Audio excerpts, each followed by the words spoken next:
மத்தி மீன் குழம்பு எப்படி செய்கிறதுன்னு பார்க்கலாம். ஃபஸ்ட்டு மீனை நல்லா கழுவிட்டு சுத்தம் பண்ணிவிட்டு எடுத்துக்கலாம். அதில் 1/4 டீஸ்பூன் மஞ்சத்தூள், 1/2 டீஸ்பூன் மிளகாத்தூள் சேர்த்து நல்லா கலந்து வச்சுக்கலாம். இந்த மாதிரி நல்லா கலந்து எடுத்துக்கலாம். இப்போ ஒரு பேனில் கொஞ்சமாக ஆயில் சேர்த்துக்கோங்க. ஹீட் ஆனதுக்கப்புறமா கருவேப்பிலை கொஞ்சம் சேர்த்துக்கலாம்.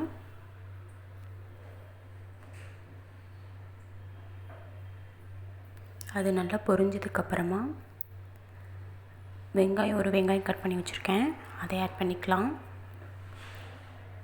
அப்புறம் அது கூடவே ஒரு 4-5 பல் பூண்டு சேர்த்துக்கோங்க. இதை நல்லா வதக்கி எடுத்துக்கலாம். ஆனியன் நல்லா வதங்கினதுக்கப்புறமா ஆனியனும் இந்த பூண்டும் நல்லா வதங்கணும். வதங்கினதுக்கப்புறமா மிக்ஸி ஜாருக்கு மாற்றிக்கலாம். இப்போ நல்லா வதங்கிடுச்சு. இதை ஒரு மிக்ஸி ஜாருக்கு மாற்றிட்டு இதில் ஒரு 1/4 டீஸ்பூன் மஞ்சத்தூள் சேர்த்துக்கலாம். அப்புறம் மிளகாத்தூள் 1/2 டீஸ்பூன் ஆட் பண்ணுறேன்.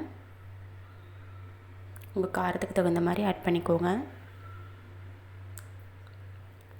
அப்புறம் மல்லித்தூள் 1/2 டீஸ்பூன் மிளகாத்தூள் அப்படின்னா 3 டீஸ்பூன் மல்லித்தூள் சேர்த்துக்கோங்க.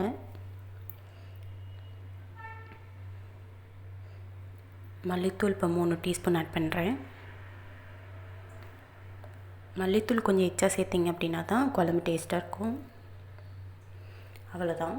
இப்போ இது கூடமா கொஞ்சமாக ஜீரகம் சேர்த்துக்கலாம். உங்கள்கிட்ட ஜீரகத்தூள் இருக்குது அப்படின்னா அதை கூட ஆட் பண்ணிக்கோங்க. இது நல்லா பேஸ்ட் மாதிரி அரைச்சி எடுத்துக்கலாம். இப்போ ஒரு பேனில் கொஞ்சமாக ஆயில் சேர்த்துட்டு கடுகு உளுந்தம் பருப்பு கொஞ்சம் போட்டுக்கோங்க. அது நல்லா பொரியட்டும். இப்போ கொஞ்சமாக வெந்தயம் சேர்த்துக்கலாம்.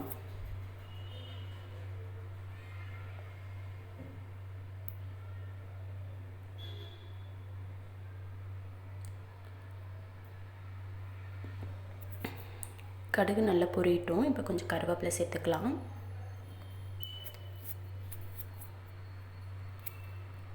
வெங்காயம் ஒரு மீடியம் சைஸ் வெங்காயம் நறுக்கி வச்சுருக்கேன், அதையும் ஆட் பண்ணிக்கலாம். ஆட் பண்ணிவிட்டு நல்லா வதக்கி விட்டுக்கோங்க. இப்போ 2 பச்சை மிளகா அதில் ஆட் பண்ணிக்கலாம்.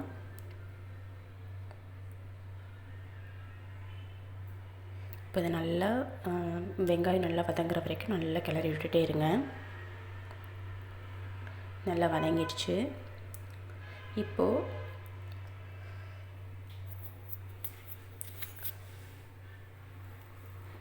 புளி நம்ம கொஞ்சம் அதிகமாக சேர்க்கணும். மீன் குழம்புக்கு அப்போ தான் டேஸ்ட்டாக இருக்கும். அதனால் தக்காளி ஒரு 2 தக்காளி போட்டுக்கலாம்.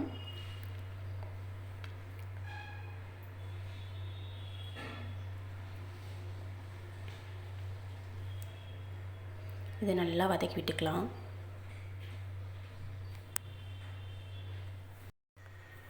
இது நல்லா வதங்கிட்டு இருக்கட்டும்.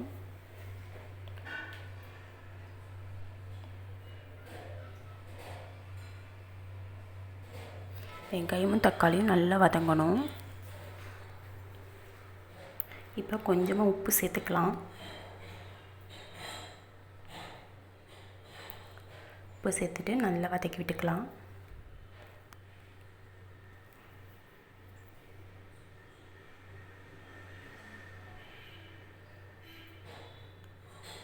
தக்காளி நல்லா மசிஞ்சு வரணும், அந்த அளவுக்கு நல்லா வதக்கிக்கோங்க.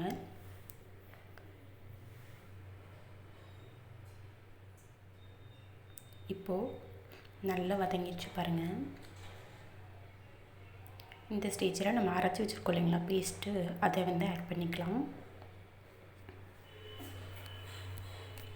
ஆட் பண்ணிவிட்டு ஃபஸ்ட்டு தண்ணி ஊற்றாமல் இதை நல்லா வதக்கி விட்டுக்கலாம்.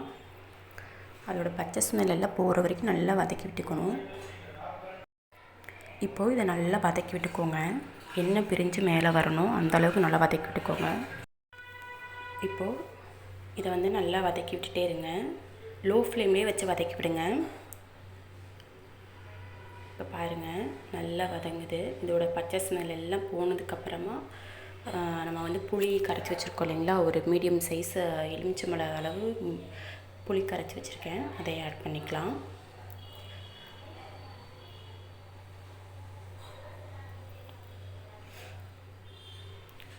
வதக்காமல் தண்ணி சேர்த்திங்க அப்படின்னா குழம்பு டேஸ்ட் வராது. இப்போ புளி கரைசலை ஆட் பண்ணிக்கலாம். ஆட் பண்ணிவிட்டு நல்லா கொதிச்சதுக்கப்புறமா நம்ம மீனை போட்டு இறக்கணும் அப்படின்னா நம்மளோட மீன் குழம்பு ரெடி.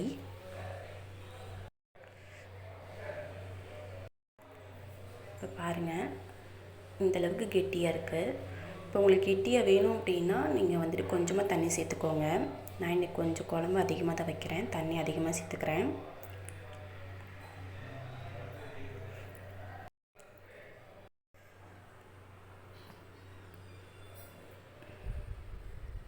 இப்போ வந்து இது ஒரு மூடி போட்டு ஒரு 10 to 15 நிமிஷம் நல்லா கொதிக்க வைங்க. மீடியம் ஃப்ளேம்லேயே வைங்க, அப்போ தான் எண்ணெய் பிரிஞ்சு மேலே வரும். பாருங்கள் நல்லா கொதிச்சிருச்சு. இந்த ஸ்டேஜில் உப்பெல்லாம் நீங்கள் செக் பண்ணிவிட்டு வேணும் அப்படின்னா ஆட் பண்ணிக்கோங்க. இப்போ தண்ணியாக தான் இருக்குது குழம்பு. நம்ம மீன் போடும்போது ரொம்பவுமே கெட்டியாயிரும், அதனால் கொஞ்சம் குழம்பு எச்சாவே வச்சுக்கோங்க. இப்போ நம்ம மசாலா தடவி வச்சுருக்கோம் இல்லைங்களா, அந்த மீனை வந்து இதில் ஆட் பண்ணிக்கலாம். ஒன்று ஒன்றா எடுத்து ஆட் பண்ணிக்கலாம். நீங்கள் இது எந்த மீனில் வேணாலும் செய்யலாம். அந்த குழம்பு ரொம்ப டேஸ்ட்டாக இருக்கும்.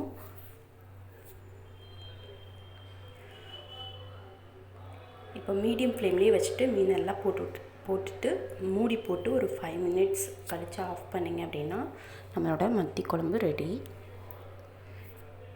இப்போ ஒரு மூடி போட்டு வச்சுக்கலாம். இப்போ 5 minutes ஆயிடுச்சு. பாருங்கள் நம்மளோட குழம்பு வந்துட்டு சூப்பராக ரெடி ஆயிடுச்சு. இது ரொம்ப டேஸ்ட்டாக இருக்கும். இதை கண்டிப்பாக ட்ரை பண்ணி பாருங்கள். ட்ரை பண்ணி பார்த்துட்டு எப்படி இருந்துச்சுன்னு கமெண்ட் பண்ணுங்கள்.